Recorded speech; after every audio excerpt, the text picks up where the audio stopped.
2026 మకర సంక్రాంతి పెద్దల పండుగ సందర్భంగా తిరుపతిలోని కపిల్ తీర్థంలో పితృదేవతలకు తర్పణాలు పిండ ప్రదానాలు చేసేందుకు భక్తులు పెద్ద సంఖ్యలో తరలివచ్చారు. సంక్రాంతి రోజున సూర్యుడు ఉత్తరాయణ పుణ్యకాలంలోకి ప్రవేశిస్తారని, ఈ సమయంలో పితృదేవతలకు పిండ ప్రదానం అందించడం వల్ల వారు తృప్తి చెందుతారని భక్తుల విశ్వాసం. నమస్కారం, నా పేరు ప్రణవ్ కుమార్ శర్మ. మేము పురోహిత సంఘం తరపున ఇక్కడ కపిలేశ్వర సేవ పురోహిత సేవా సంఘం తరపున మేము ఇక్కడ బ్రాహ్మలం వచ్చాము. అందరికీ ఈరోజు తిలతర్పణాలు పిండ ప్రదానాలు చేయిస్తున్నాము. ఉత్తరాయణ పుణ్యకాలం విశేషంగా ప్రతి మకర సంక్రమణం రోజు, ప్రతి సంవత్సరము మకర సంక్రాంతి రోజున ఉత్తరాయణ పుణ్యకాలంలో ఈ వాళ్ళ పితృదేవతలకు అంటే వాళ్ళ పెద్దలకు ఇక్కడ తిలతర్పణాలు వదిలేసి ఇంటికి వెళ్ళి బట్టలు పెట్టుకోవడం ఆనవాయితీగా వస్తోంది. మన తరతరాలుగా చేసుకుంటున్న ఆచారం ఇది.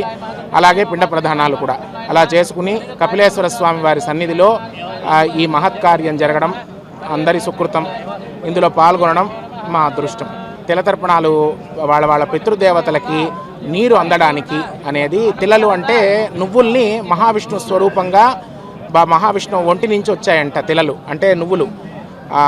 దానికోసమని ఆ తిలలతో చనిపోయిన వాళ్ళకు కనుక ఆ తిలలు నీళ్లు మంత్రంతో, బ్రాహ్మడు చెప్పే మంత్రంతో నీళ్లు గనక విడిచిపెడితే వారి పితృదేవతలకి నీరు అందుతుంది. అక్కడ నీళ్లు వాళ్ళకు సమృద్ధిగా ఆహారం.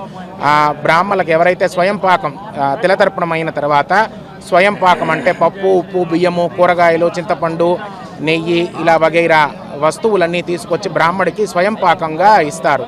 అవి ఇవ్వడం వల్ల వారి పితృదేవతలకి ఆ సంవత్సరం అంతా కూడా భోజనం దొరుకుతుంది అనేది ఒక ప్రతీతి. అది ఎలా అంటే మనకి ఇక్కడ 365 రోజులు అనేది పితృలోకంలో అక్కడ వాళ్ళకు ఒక సంవత్సరం అంటే ఒక్క రోజు. కాబట్టి దాన్ని ఈ విధంగా మన ఋషులు వాళ్ళు ప్రత్యక్షంగా చూసి ఆ విధంగా అక్కడ ఏం జరుగుతోంది ఆ లోకాల్లో అని వాళ్ళు ప్రత్యక్షంగా చూసి మనకు గ్రంథాల్లో రాశారు. కాబట్టి దాన్ని మన తరతరాలుగా పాటిస్తూ వస్తున్నాం. అందుకు తిలతర్పణం చేయండి అంటారు ప్రతి ఒక్కరిని కూడా. తల్లి తండ్రి ఉన్నవాళ్ళు కాదు, తల్లి తండ్రి లేని వాళ్ళు, లేదా తండ్రి లేక తల్లి ఉన్నా, తల్లి లేక తండ్రి ఉన్నా వాళ్ళ వర్గానికి వాళ్ళు తిలతర్పణాలు చేసుకోవచ్చు, స్వయం పాకాలు ఇవ్వచ్చు, పిండ ప్రదానాలు చేసుకోవచ్చు. తల్లి తండ్రి ఉండేవాళ్ళు పిండ ప్రదానాలు కానీ తిలతర్పణం చేయకూడదు. ఒకరుంటే చేసుకోవచ్చు, ఇద్దరు ఉంటే చేయకూడదు. అది దీని యొక్క ప్రాశస్త్యం.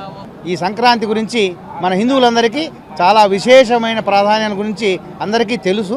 దీని గురించి ప్రత్యేకంగా వివరించాల్సిన పని లేదు. అయితే ఈ కపిలి తీర్థంలో కృతయుగం నుంచి ఈ పితృకార్యాలని పెద్దలందరూ కూడా చేస్తున్నారు, పెద్దలందరికీ చేస్తున్నారు. ఈ కృతయుగం, త్రేతాయుగం, కలియుగం, ఈ యుగాలన్నింటిలోనూ ఇక్కడ కపిలి తీర్థంలో విశేషంగా చేయుచున్నారు. ఇక్కడ కపిలి మహాముని పాతాళ గంగలో తపస్సు చేస్తూ శివలింగాన్ని ప్రతిష్ఠింపజేయగా ఆ శివలింగం పెరిగి పెరిగి పెద్దదై భూమాతను చీల్చుకుంటూ పైకి వచ్చింది. అప్పుడే గోదాదేవి కూడా భూమిని చీల్చుకుంటూ వచ్చి శివయ్యకు అభిషేకంగా గోదాదేవి ఇక్కడే ఉద్భవించిందని ఒక నానుడి ఉన్నది. అయితే ఈ పితృకార్యాలు అనాదిగా ఈ కపిలి తీర్థంలో చేయబడుతున్నవి.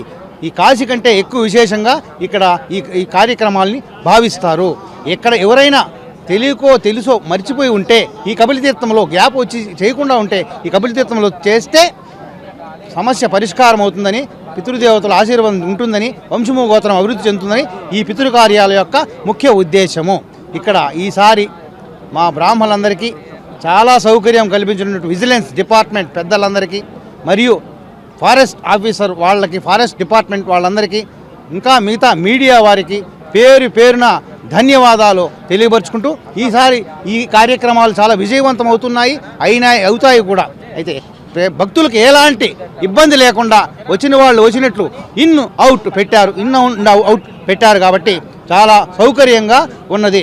ఇట్లు కైప నటరాజ శర్మ, కపిలి తీర్థంలో అపర కార్యాలు చేసుకునే పౌరోహితుణ్ణి.